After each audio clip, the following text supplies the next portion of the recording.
My name is McRae, and very pleased to have Al Gafa with me today, a well-known guitar player. And I'd like to start out with a question. When you meet someone new and someone your age, and invariably question comes up, well, what did you do for your career? How do you answer that? You have a short answer for that? Yeah, I just tell them I'm a musician. That's the first thing, and then of course they always ask, well, what instrument do you play? And I tell them guitar, and we go from there. But it doesn't always work that smoothly. I got to tell you a story at the beginning of this thing, if you don't mind.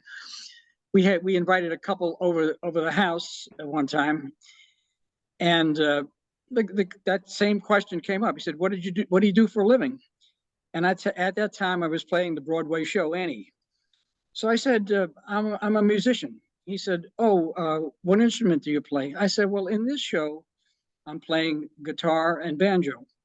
And he said, oh, I love the banjo. And I knew it was really going to be a long evening. Okay. So when I do answer that question, I always tell them that I'm a musician. And the following question is always, well, what instrument do you play? And it's the guitar, and that's it. And then if they want to take it further, I take it further. I don't really talk about my career too much for the sake of talking about my career. It's such a varied thing because musicians traditionally have worn so many hats in order to make a living that it is a hard thing to explain. And when you say someone played the banjo, they probably immediately get this impression of you playing in a Shakey's Pizza or something, playing Dixieland. Yeah, I didn't mean to interrupt, but here in the United States, well, if you go to Europe and you tell them you're a musician, they say, "Oh, you're a musician." But here in the United States, you tell them you're a musician, they're saying, "Well, is that the way you made your living? Did you make enough money? Are you a waiter? It's all other things." So there's a different concept of a musician in the United States and a musician in Europe. Did your parents have this like a bit of worry when they saw you heading towards a career as a musician? If they had a worry, they never voiced it. My mom was born in America, my father was born in Europe, and there was never a decision to become a musician. I was able to play the guitar, and I got a job, and I've been working ever since. So it was never like I was going to devote my life to being a musician. It just happened, and I just stayed with it. And I know my father was extremely proud of my career. Yeah. That's nice to hear. Yeah, I listened to an interview that you did with a fellow named Jake, and Mhm. and you had said that it was a hobby, it was fun. Did it become like in high school? High school people, especially guys, sort of get an identity, quarterback, or they own hot cars or something. Did that become your identity as a guitar player? No, in fact, it was way in the background in high school. I studied engineering in high school, and the guitar was the hobby for me. It was not something that I was really focused on. I did it, and I'll tell you a story though, if you don't mind all these little stories. That's why we're here. Okay, I played baseball for the high school team, and at just when I made the team, I started getting calls for recording sessions after school, and they would set up the recording sessions, and because I was in school, they would wait for school to be out. So I had to quit the baseball team to go in the studio, and the coach kind of never forgave me, and he said, "How could you quit baseball for music?" And that's that wasn't too encouraging, but I never looked back at it too much. I love that. All right. I love that. We can't start the session yet. Al's on his way from high school. Now, I'd like, this was on my list of topics because I'm fascinated by those uh, recording sessions at the time. You had stated that in the early 60s, money was being thrown around in the Yeah. music business. Yeah. Can you extrapolate on that a little bit? Okay, yeah. First of all, my recording work started. I auditioned with it was a doo-wop group. They had an audition with two really well-known artists, Doc Pomus and Morty Schumann. They wrote many Ray Charles hits and Andy Williams and big. They went to play an audition and they asked me to play the audition with them. And at the audition, Morty Schumann, he was the keyboard player. He asked me if I would like to do recording sessions. So I'm just, it was a hobby of mine. Yeah, sure, let's go. Okay, what's a recording session? Let's find out what it is. So yeah, that's so I got started in the business like that. And when I graduated high school, I went into the Navy, and so I actually cut that recording session thing short because I went into service. When I got out of the service, I looked them up again, and they threw me right back in, and that's how it started. Okay, now I forgot to do the other part of your question. Those first sessions, like that first audition, did they put music in front of you, chord charts, or what? At the audition was a group auditioning for them when the music had been rehearsed and all, and so that part was none. But when we got in the studio, there was mostly chord charts. Yes, and I need to tell you about these were demos. Here's how the business at that time was that writers would write a song, and then they would go in the studio and record it, and make this demonstration record, and then mail these demonstration records out to the various artists. Or we would go through the publishing company and mail it out. And the guys that I started working for was this Doc Pomus and Morty Schumann, and the rhythm section. You need to know about this because Panama Francis was the drummer. Morty played piano on most of the things. Leonard Gaskin was the bass player, another old-time bass player, good bass player. Kenny Burrell was the other guitar player. King Curtis was the saxophone player. So the vocalist on most of these things was Bobby Darin. So now, right, I would say within a month of these sessions starting, Bobby Darin relocated to California because he had Splish Splash was a big hit, and that was the last time we saw him. Except we see him on in a movie or two, but not back in the demo studios anymore. And so that was the rhythm section, and those things were they didn't go through the union, and every morning you'd go to the mailbox and there'd be another check for another date or something like that. It was quite lucrative at the time, and at that time, you were in the studios to record these demos, and everybody was throwing money into the demo field to possibly get a hit, because when the hits hit, they were big money results from the hits. Did the demos ever become the actual record? No, but a lot of times stuff that we did on the demos was just copied and taken to be in somebody's arrangement, but it was really ours in the studio. We try stuff out in the studio, and something would sound good or it wouldn't sound good, and we change it, until everybody was happy, and then we did it. Did you ever find that aggravating? Like, there's this other group of musicians who are now basically copying what we did, and they're probably getting more money. Well, yeah. I think that was just part of the whole thing. You couldn't stop it, and if we had a stronger record than they did, we did. That was it, and it was over. How did you and Kenny Burrell decide to divide the guitar parts? I'll do this, you do that. You do one person does the chicks or whatever, and yeah.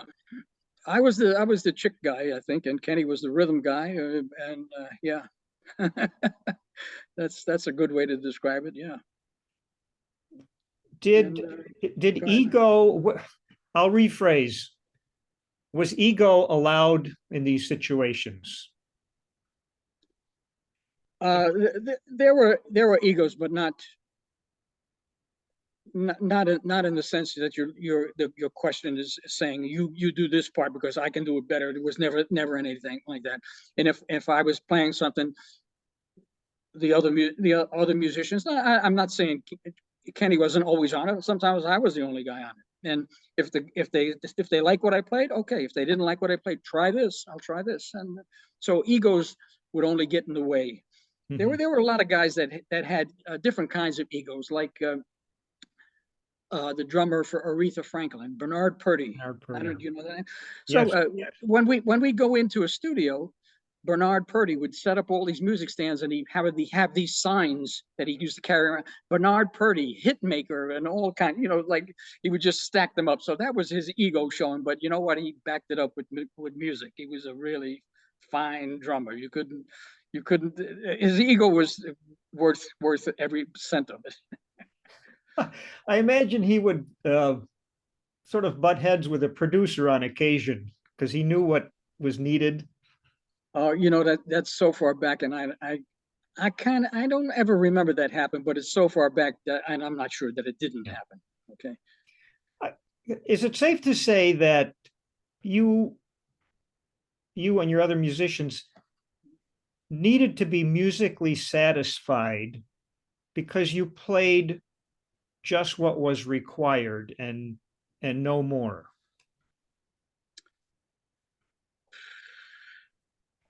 Was I musically well? I'm not sure. I might have to rephrase this question. Was I musically satisfied playing what I was playing? Is that Yeah, a little better? Okay. sure. The answer to that is no, because at that time in my career, I was really studying hard and practicing and working on my technique, working on ideas and getting flexible on the guitar. And you'd be relegated to playing chicks on one and the upbeat of three, something, it was so far away from what I was practicing. But I wasn't looking for musical satisfaction. I was looking for musical satisfaction for those songs. I needed those songs. Any song that I participated in needed to be, played really well. And that's what, if I played it well, then that's my satisfaction. It wasn't to inject something I had been practicing at home on somebody's record. Yeah, that's a terrific answer. I understand what you're saying.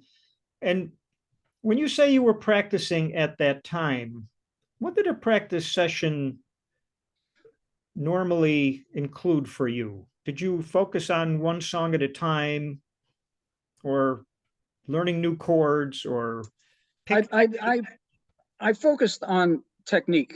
I used to read out of clarinet technique books and violin technique books. A lot. The clarinet's right in the center range on the guitar. It's really, you can easily incorporate the guitar literature with clarinet literature.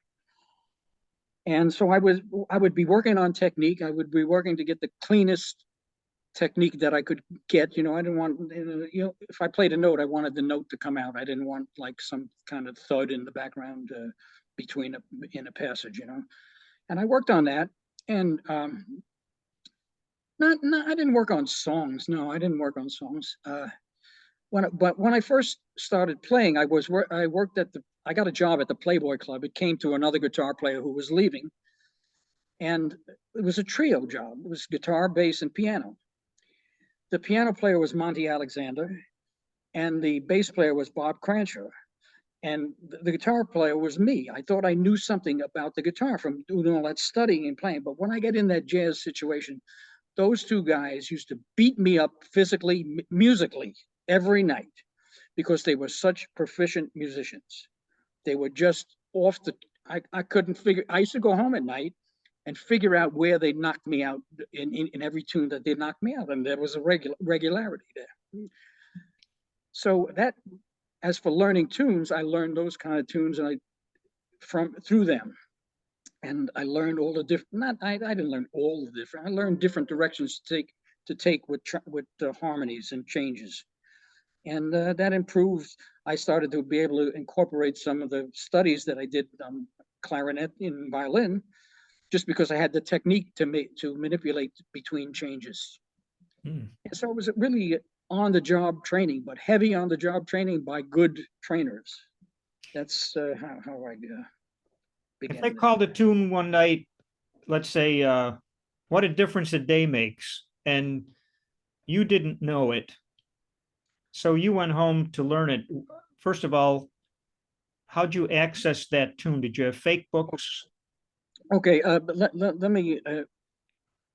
I have fairly decent ears, so when we're on a session and somebody plays something, I can anticipate where the bass line is going. It's very important for me.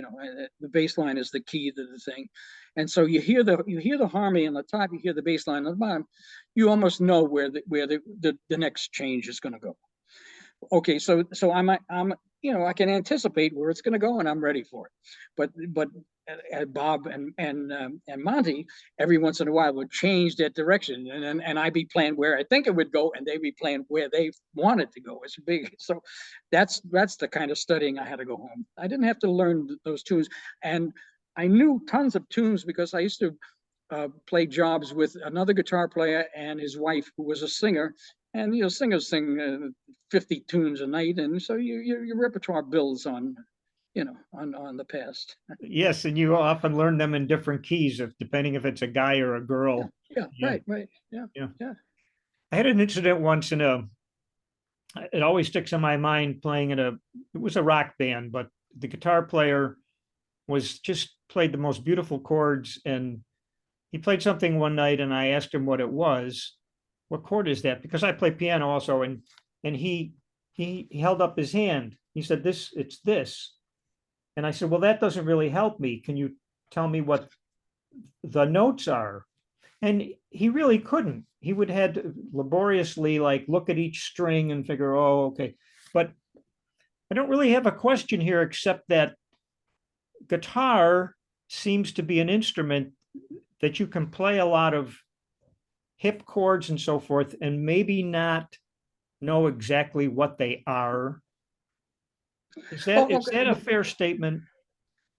Not to me. No, it's not really fair, because if a piano player plays a chord, I can hear all the notes in the chord, and there's certain notes when you play a chord, they're volatile. They want to move in one direction or another, so you're kind of ready. You can anticipate where they're going to go.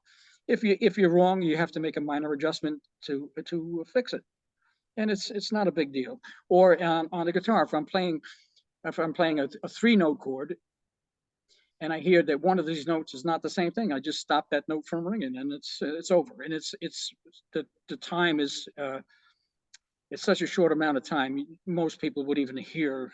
I could stop it in the middle of striking with my right hand. So I know what to do in those situations. Oh. My ear is pretty good, so I hear when a piano player plays something, I immediately know. Would you say you have relative pitch? Yeah, relative is good. Yeah, Yeah. It's not perfect. Okay, but it's pretty close. It's close. Yeah. Just a little bit more about this Playboy Club gig. Did you get people coming up and asking for requests and sort of play them on the spot, or did you pretty much get left alone? No, we got kind of okay. So the Playboy was with Monty and Bob. There were hardly requests because these guys are monster musicians. You want to hear the guy play. You don't want to pigeonhole him into one little song that your daughter likes or something like that. Yeah, I don't remember requests coming in. But let me tell you what happened at this Playboy Club. After about maybe 8 months or so, Monty got a call for a job at Gillespie, and it was a nightclub in Manhattan that Sinatra used to hang out in, and it was a noteworthy club to be in. So Monty left, and the group changed. We brought in Larry Willis on piano, Earl May on drums, and the drummer at that time was Dick Burke. So Earl May played the bass. Yeah, he played on that job. He played electric bass. left-handed electric bass. And so Dick Burke was with us, and then after a while, Dick left, and we got Al Foster came in on drums. This group was dynamite. It was too strong for that club, and I'll tell you what I mean. It was the first exposure to music that anybody walking into the club was exposed to this group. This group was so powerful that they did not want to go to any of the other rooms. They had showrooms, they had a dinner room, they had two rooms upstairs that had shows, and they had a dining room that had a trio. The group was so strong that people would just stay here, and it was worth it. It was just fun, and when we got to work over there, we would be bashing from the first note to the end of the job. It was just fun. Nobody wanted to stop playing. It was just, it was the epitome of having a good time playing music. It was just a monster. Did the management notice that you were keeping people in this one spot and like, you're too good? No, and they never said you're too good to us, but I'm sure they noticed that there was a stairway that they had to walk up to get to the elevators, and the stairway was always crowded with people just stopping and listening, and and then after they go, some of them would go to the shows, come down and sit at the piano bar that we were in. It worked out good for everybody. And how many nights a week? How many nights a week did you do this? 5 nights a week. Yeah, but this was during the time when I was working in the studios in the daytime, like Monday through Friday, and the Playboy Club Tuesday through Saturday. So any money that I made, I did not have a chance to spend it because I was working. Sometimes I have the guitar in my hand 12 hours, 16 hours a day with the studio work and the stuff at night. Had no chance to spend it. It was a chance to bankroll some money at an early part in my career. It was really helpful. And were you married at the time? No. Okay. When you met your future wife, and did you tell her my profession is a musician? No, I mean she knew it because she was friends with. I mentioned a guitar player and a singer that I used to work with at the beginning. She was friends with them. She was babysitting for their child, and that's how we started. We met, and she couldn't help herself. She fell in love, and that's it. But I did not say that I'm a musician, so we better watch out. I never felt that we better watch out. I felt comfortable. I like that. You felt comfortable, and I doubt that there was a particular time when you had this realization, like, whoa, I'm making a living playing the guitar.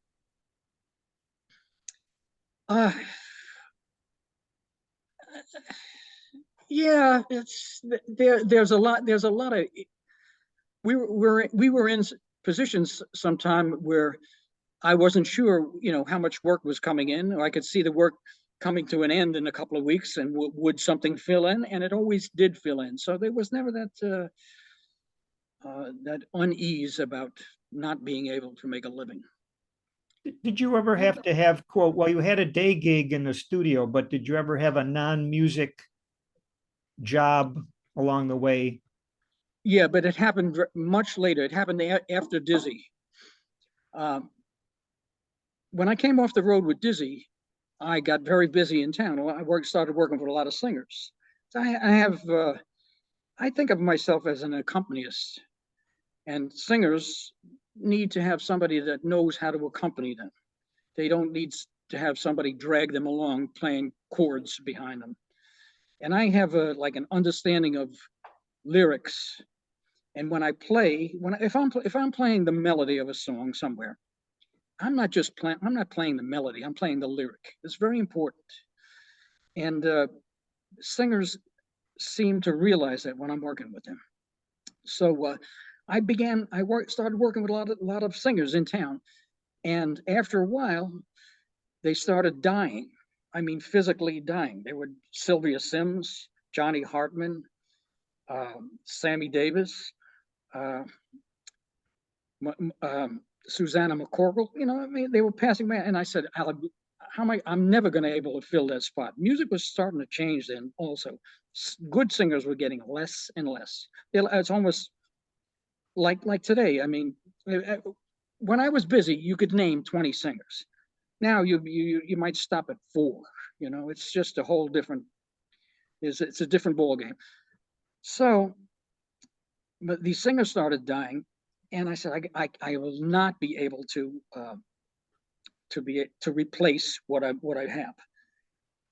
And I decided to go into the school system, and I have a very strong knowledge of mathematics. It comes from my engineering high school days. I went to one of the top schools in New York State, and it was a kind of school that you had a test to get in. So the requirements were not just ordinary. You can't. It wasn't a local school. Students from all over the city would be going to this school that you had a test for. My math background was just tremendous. So I started working in the school system, and they found out about my math background. And at that time there was a shortage of teachers, so they would make practically anybody, even if they didn't finish their math careers, they were in the classroom, and I was there to assist them in the classroom. It was just a wonderful time of my life. I found a niche that I went that direction because here's what I said to myself: if I get a job that's going to ask me to travel, I'm going. I'm not staying. But it didn't work out that way. I felt such a connection with worked in high school. It was such a connection with the kids, such a connection with the math, such a connection with the teachers that it was like not even work again. It was just fun again.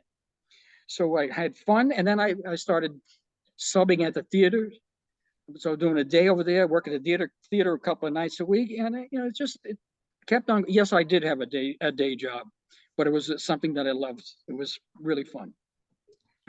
I just think that's great. You found another job you loved, and Yeah. you had music, you loved that, and so you became Mr. Gaffa in the school system. Yeah, they used to call me Mr. Al. Oh, And that Mr. was Al, okay. okay. That was okay with me. I like that. Well, let me tell you, one day I came home, and they're not always great days, and something must have happened at school because I came home and complained. And my wife says, "What do you expect, to have fun every day?" I say, "Yeah, okay, that's just what I do." Oh. But I was fascinated by you're talking about accompaniment, and because one of my questions I had here was if you accompany somewhat differently playing behind an instrumentalist, Dizzy Gillespie or Sonny Stitt, as you do a vocalist. And you started, I think you may have answered it, but what would be the difference? well, when you're playing with guys like Dizzy, they're constantly changing directions. It's just when you're working with singers, it's they don't change directions too much. They're pretty much melody singers, or they'll scat a chorus or something like that, but they don't really divert from they don't divert from the tune too much. But guys like Dizzy, uh, you know, you every note has got the possibility of going somewhere else. So it's you have what happens when you play with guys like that. You have to play less and less because it gives you more flexibility. When as soon as you hear them changing, then you got to change the voicing of the chord or a note in one note in the chord or something like that. And so with singers, it's straight ahead, and with jazz players, you're on the edge all the time. Did you replace Mike Longo in his group? Mike was in the piano, was playing piano when I joined the group. So we had a quintet at the beginning, and Mike left after about a year. Okay. So I didn't really replace him. But when he left, Mike was the most difficult piano player that I ever worked with, and I can tell you musically why. Because he played a lot of chords. He played chords. No matter what I played, he was playing what he wanted to play in the way of a chord. And there would be these constant conflicts where I'd sit on a note and he would play a note a half a step away from that note. And it's like somebody's scratching a chalk on a blackboard for me. It just used to drive me up the wall. So he was the only piano player in my life that I really had trouble working with. And when he left, Dizzy took his salary and split it up. And the group opened up harmonically. For me, it opened up harmonically for Dizzy. There was nothing was locked in anymore. And I did another 4 years with Dizzy without a piano. That's so really so interesting. Did you find yourself, when it was piano and guitar, did you opt at times to just like lay out? Yeah, it's got yeah, no, I don't think I ever had to lay out, but I had to really be aware of what he was playing. I was playing with the soloist. The soloist at the time would be Dizzy, and so that was my focus. Every once in a while, I'd hear Mike playing something, and if I think that I needed to go get it, I got it. But I never opted out of playing just because Mike was playing. No. When the solo focus would go to the piano, did you play differently? Yeah. I played according to his solo, whatever he was doing. When you're taking a solo, that's the word solo, and the rest should be an accompaniment in the background. Yeah. When the tables turned and it was a guitar solo, did you? No, don't in the weeds here. Have to finish the question. The answer was no. Okay. We'll let our listeners try to figure that little sequence out. Okay. I wanted to read something briefly that I was able to do an interview with Mike, and he said this about Dizzy. He was talking about spirituality and the energy in the music, and Mike said about Dizzy, energy was pretty much a metaphysical thing that causes the music to have a divine quality to it. And Dizzy was aware of the divinity. Dizzy was a celestial being, and I saw that. He was the most amazing human being I ever met in my life. How did you feel about Dizzy? Well, I thought he was a genius. I mean, when he played, yeah, he was definitely something not of this earth. He was in another planet when he was doing these things. He played. He was innovative, and he was quick and humorous. And if he wanted me to play a chord, he would play it in a solo. And if I'm listening, I'm hearing it. Easy makes it easy for me. And he heard everything I played.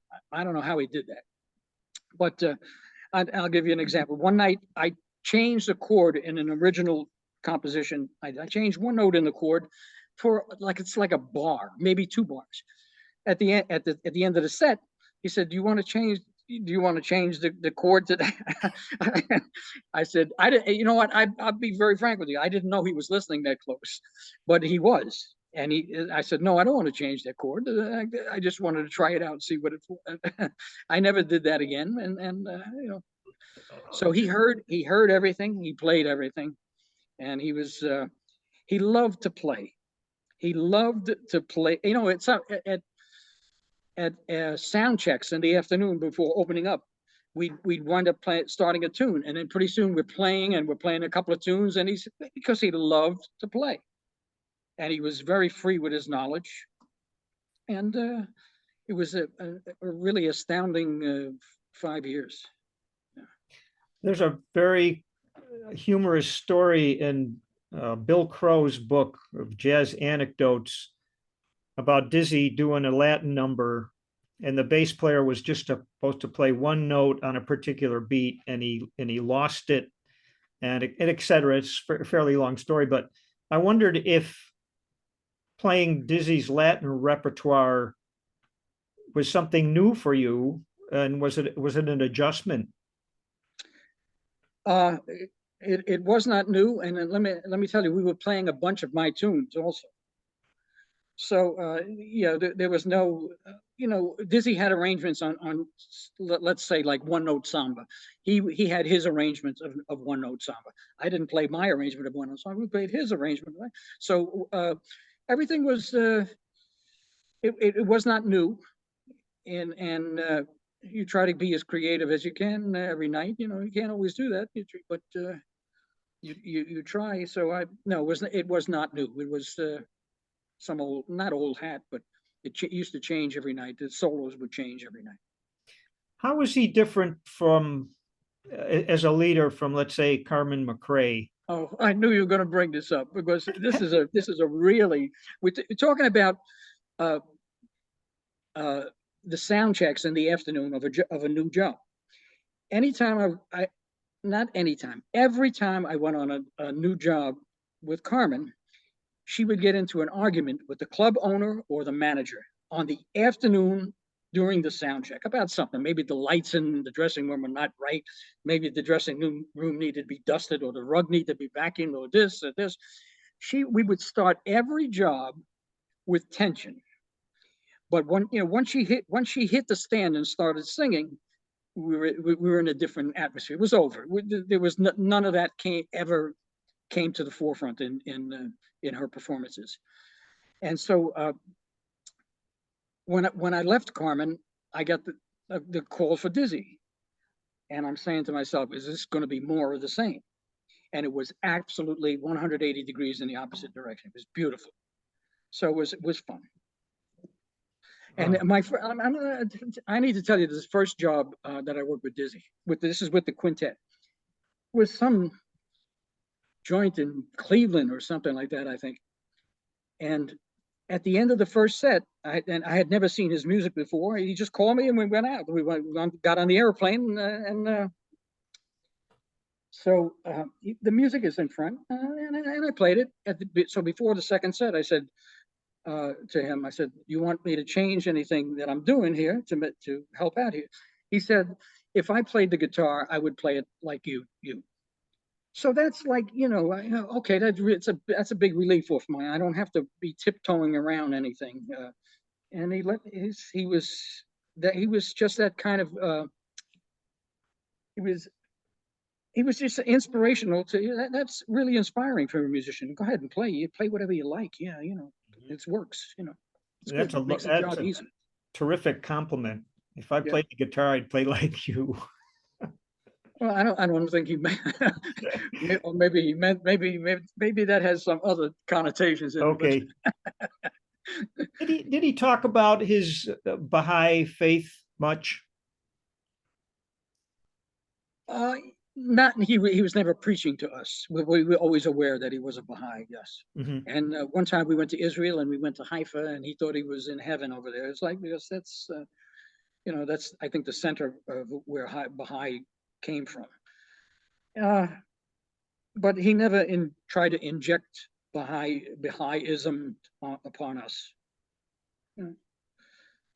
And he toed the mark pretty much to their religion, about drugs and drinking and stuff like that. But, Mike Longo had it. mentioned some racial tension when he was with the group.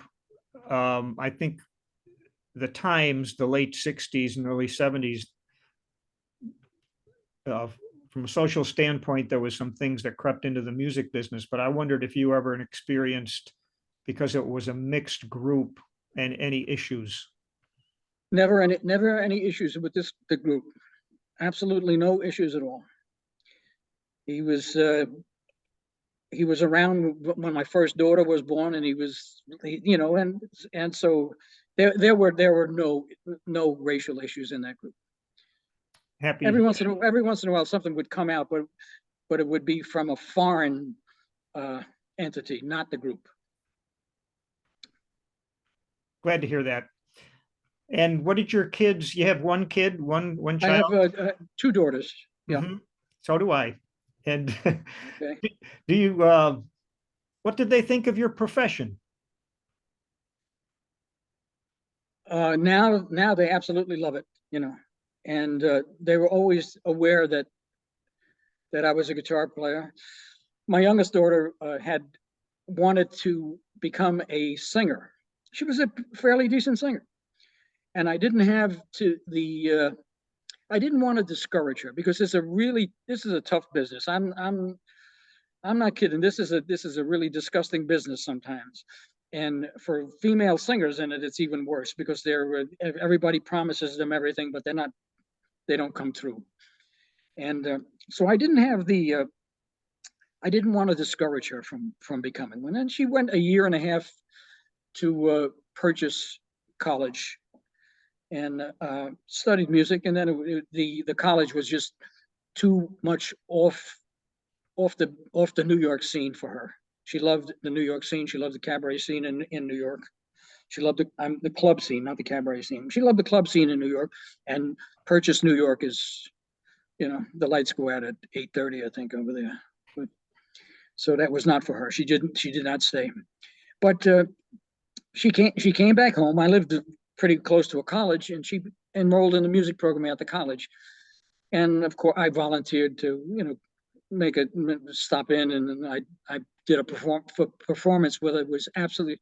She sung "When I Fall in Love," just guitar and voice. I, I had tears in my eyes. I'm on the stand with just my daughter, and it was beautiful. So that if that's a crowning part of my life. I could not replace that anymore. That was beautiful. And my other daughter, when she got married, they invited us over for dinner, and she's playing all these jazz things in the background, on I don't know, YouTube or something. And I said, gee, I didn't know that you'd like this kind of music. She said, well, I've been around it all my life, and it's part of my life. Well, all right, yeah. And still today, when my wife and I go there for dinner, there's jazz in the background. My youngest daughter, there's hip hop every once in a while, but that doesn't usually last for long. Either somebody gets mad or I get mad, and then we take it over. All right. You're making my face hurt, Al, from smiling so much. Well, I've had some similar experiences in there. You can't beat it. yeah. Yeah.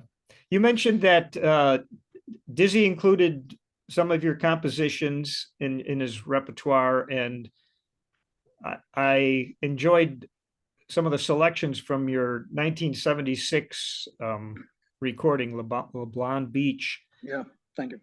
How do you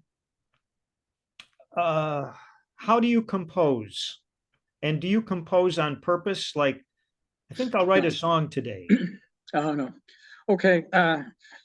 There are two ways to compose that I know. One was this what you just mentioned. Doc Pomus and Morty Schumann used to spend 6 and 8 hours a day composing,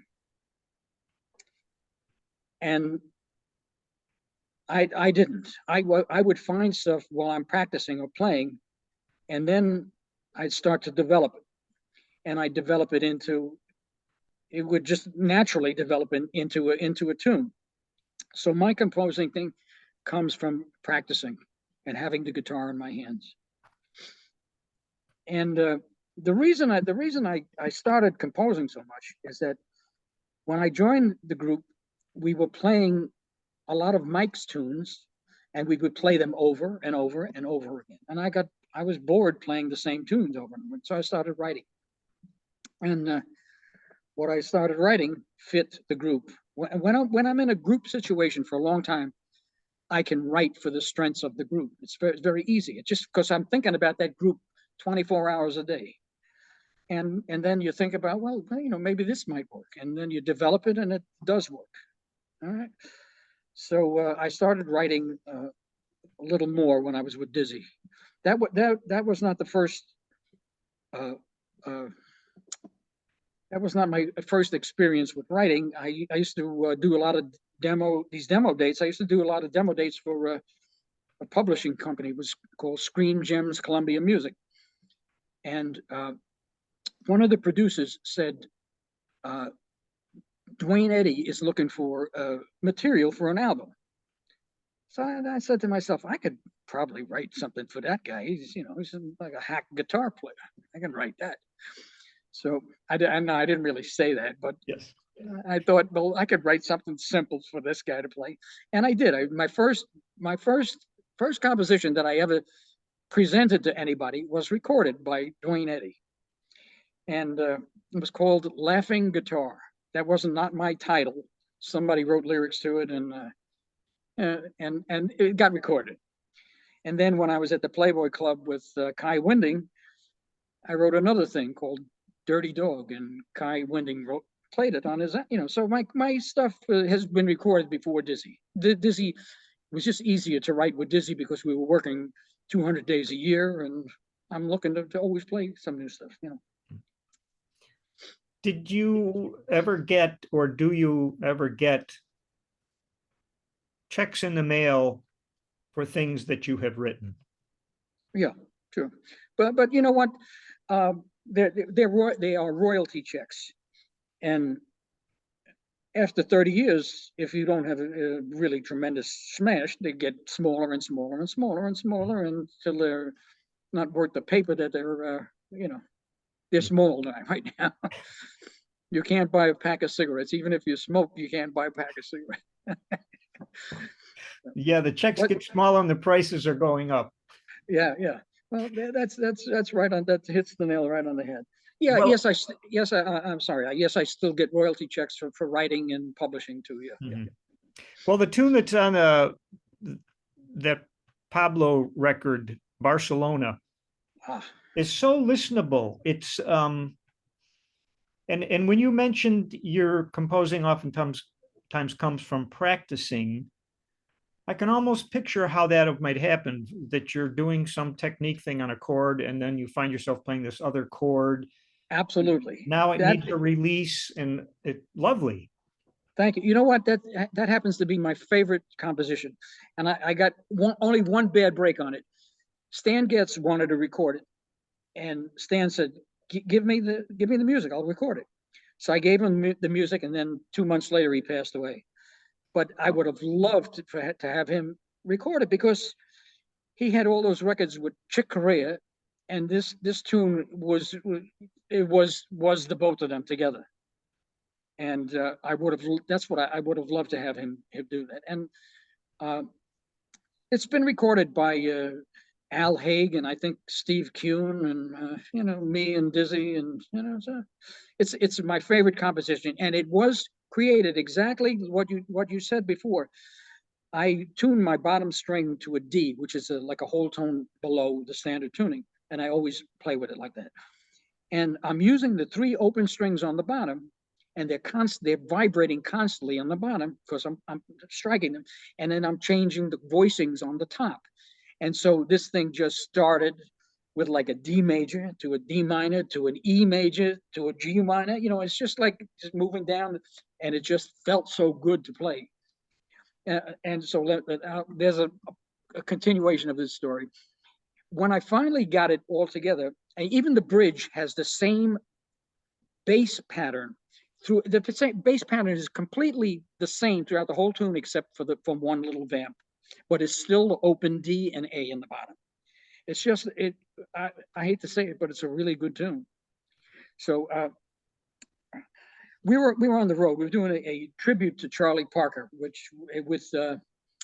Billy Eckstine and Jay McShann and Earl Hines. They had their bands together. It was supposed to be a tribute to Charlie Parker, but with Billy Eckstine singing his hits was no longer a tribute to Charlie Parker. That was Phil Woods was supposed to be on it, but Phil left because of Billy's selection of material. He didn't want to be part of that. So we're sitting in the dressing room, and Dizzy around. I start playing, and when we get to this E set, it's an E chord with a D in the bottom. Dizzy said, "What's that chord?" So I just, I told him what it was and I spelled it out and he heard it.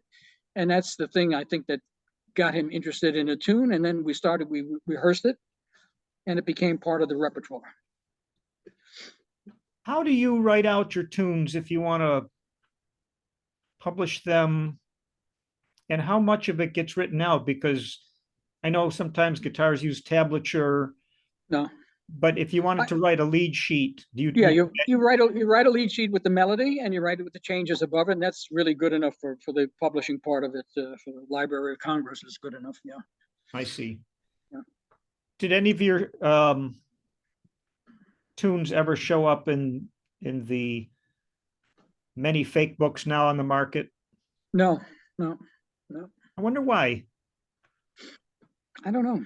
Gee, and if they did, you probably could get like, a check for 25 cents or something. Yeah, I think maybe you're overestimating the amount from a fake book.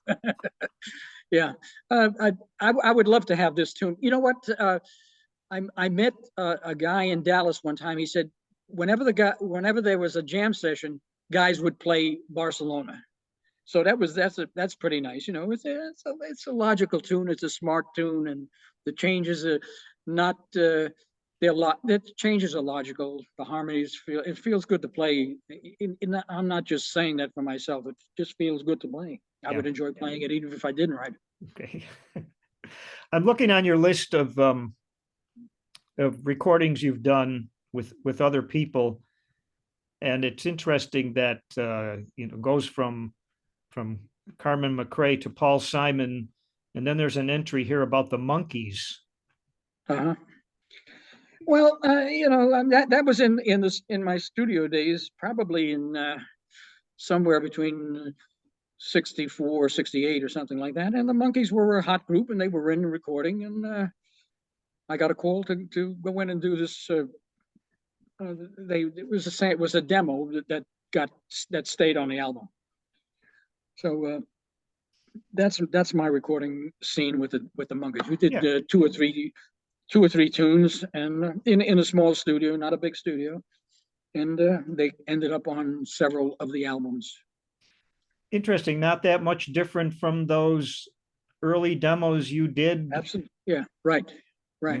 They were easy guys, but maybe they were easy because I don't think any of them had any talent except maybe David, the lead singer. I can't remember his name. Davy Jones. Yeah. Oh, I don't know. Well, yeah, it could be. I don't remember the last name. Okay. And I think one of the drummer could play. The rest of them were just nothing. And I don't remember anything memorable. And if you ask me what the name of the tune was or anything, I wouldn't know it. It's just another job, Just another job. That's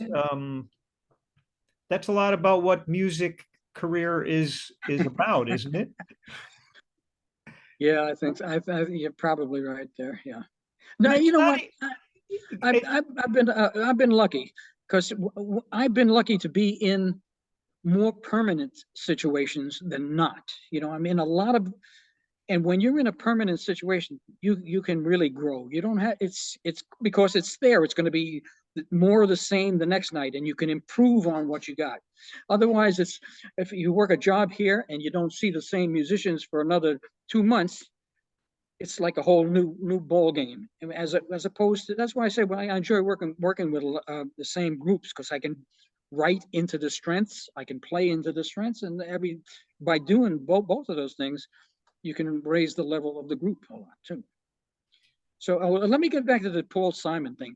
So the Monkees were lax in the studio, and Paul Simon we had like 27 pieces in the thing, and he would go to every individual piece and listen what they were playing in right next to him, standing right next to you while you're playing.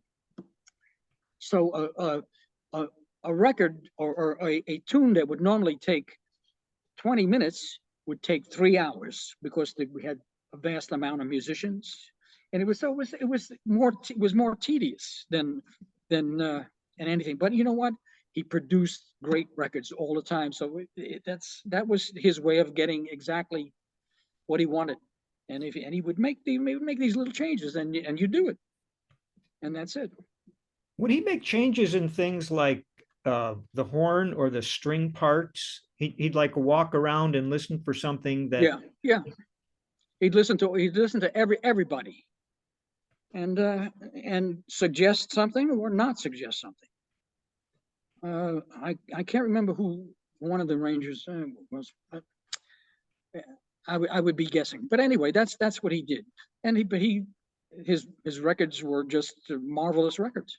They were just produced at a high level, and I was there. were most of the was most of the band there playing together, or did you do a lot of overdubbing? No, together.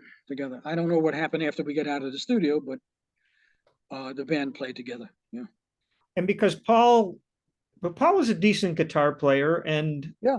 so did you know what he was going to play? Was he playing it while you were playing? I guess my Mm. question is, how did you fit your guitar playing into his strumming? No, the parts were written. There, Oh, there was hardly any. There was nothing improvised in his music for the guitar part. I don't know. The players were pretty good. I'm sure that if somebody made a change, that he would listen to it again to see if it was better than what he had envisioned. And I mean, he had drummers like Steve Gadd and Grady Tate. If they envision something, let's hear it. If it works, it's fine. These are monster musicians, so I'll take some feedback from them any day. yeah. That's Have you ever been in a car and a Paul Simon tune comes on and you go, "Oh yeah, I was. I was on that." It didn't happen it didn't happen in the car, but I'll tell you what. Um, I the tunes that I was on were on the Kodachrome album.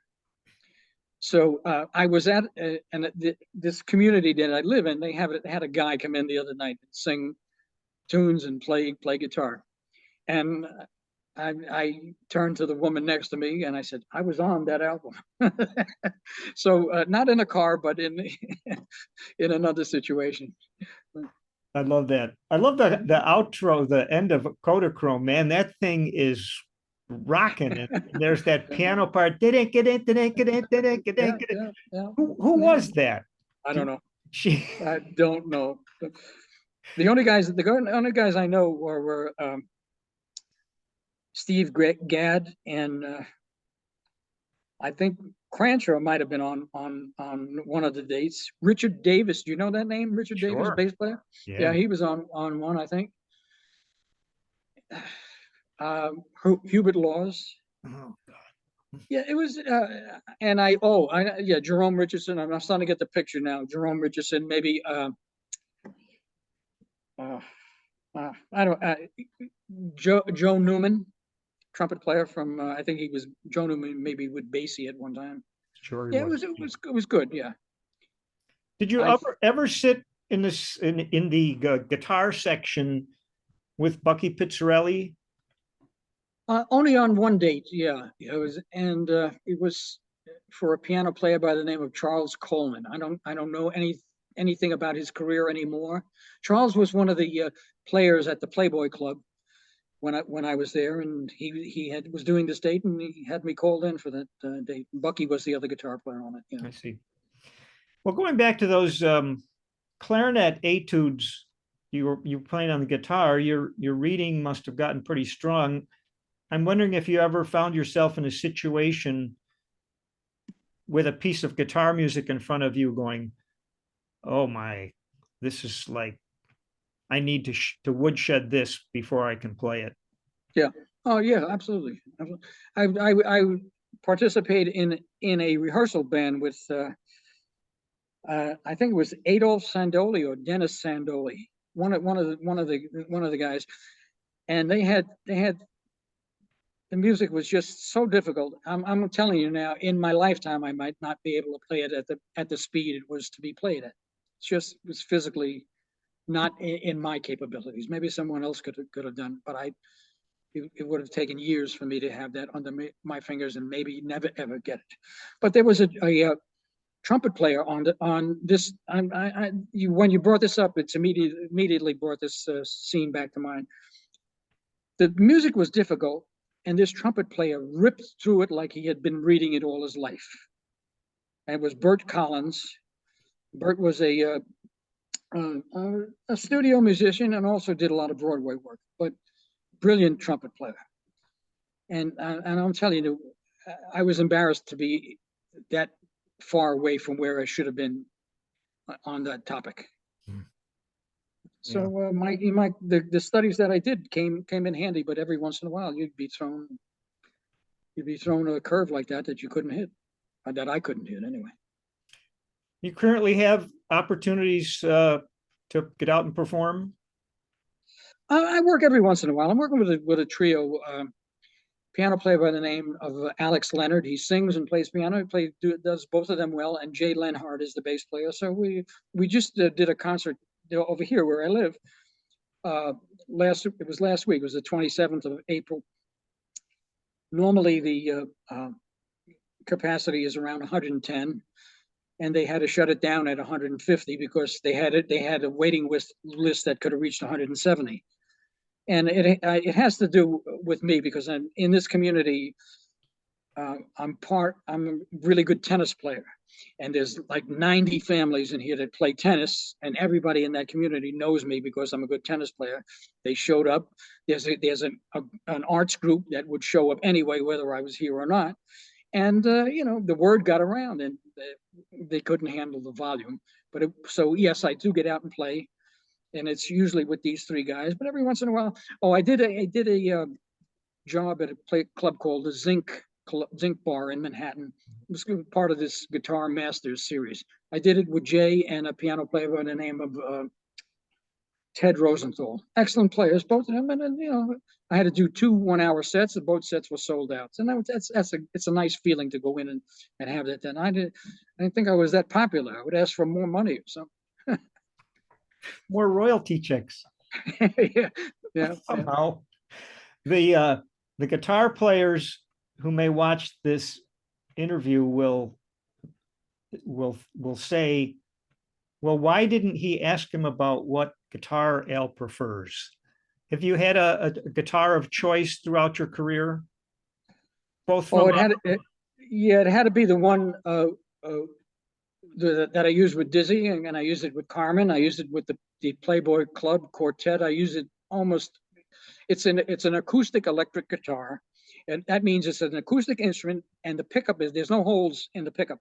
It's suspended on the neck, so the instrument really has a really wooden sound, a warm wooden acoustic instrument sound, and it fits with jazz. It fits the thing with Carmen. It fits countless situations. It's my go-to guitar. So, if somebody calls me for a date, they're usually looking for this guitar too. So that is my go. It's a Johnny Smith Gibson. It was made in, I think, 1961 or 62, when I was the first owner.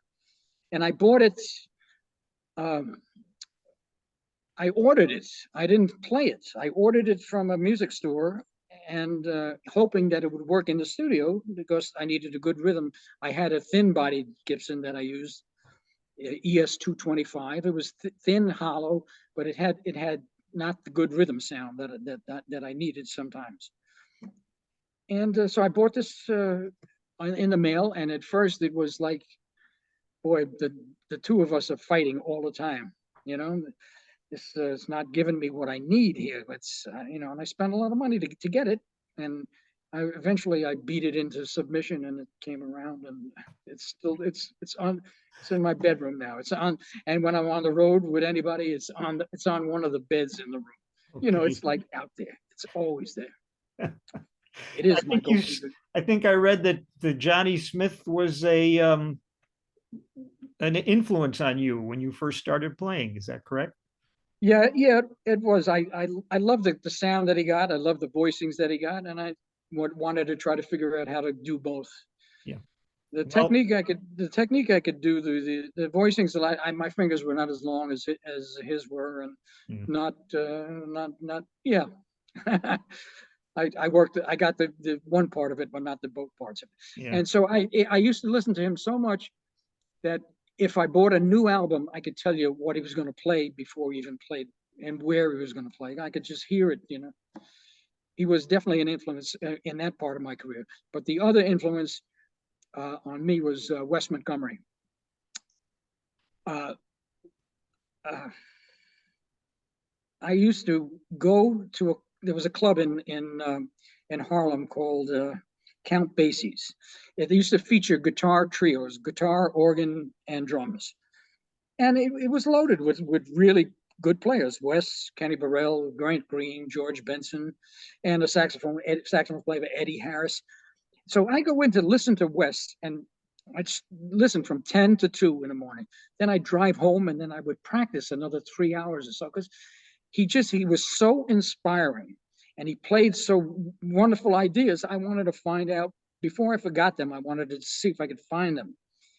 And I spent many nights over there sitting on a bar stool, listening and hearing this guy play. It was just fire, beauty. And it's I think he was a more influential on my career than Johnny Smith, because I kind of gravitated to the thicker sound, and the triplets would come out a little different than Johnny Smith's triplets. And yeah, I loved him. And when he died, it was a loss for me, you know. That his career had just started to change into the Creed Taylor years, where it started to change, and it was not the same Wes that I was listening to, but it was still really good anyway. yeah. I think some people, maybe it was Creed, saw Yeah, a new avenue for him, and maybe more sales. But absolutely more sales. And you know what? Wes was such a great guy that he deserved anything that he could get financially from his success. He was just he'd see you on the street. The first time I saw him on the street, I didn't even know him. I'm walking one direction, he's walking the other way, and he says hi. So that's, I know other guys that would look at you and say, well, what are you looking at? That kind of thing, yeah. So Wes was just magnificent person. Well, this has been a fascinating hour, Al, and I Wow. appreciate your time, and congratulations on your career. I find it very uplifting that you've managed to do everything that you love. Yeah. I tell you what, I would not change one thing. Okay. Some things don't always go smoothly, but I would not change it. It's been a really great ride, and I'm gonna keep it as long as the phone is ringing. I'm gonna be playing. Good for you. All right. Thanks a lot for your time. I'll pause and we'll say our goodbyes. Great. Thank you, Monk.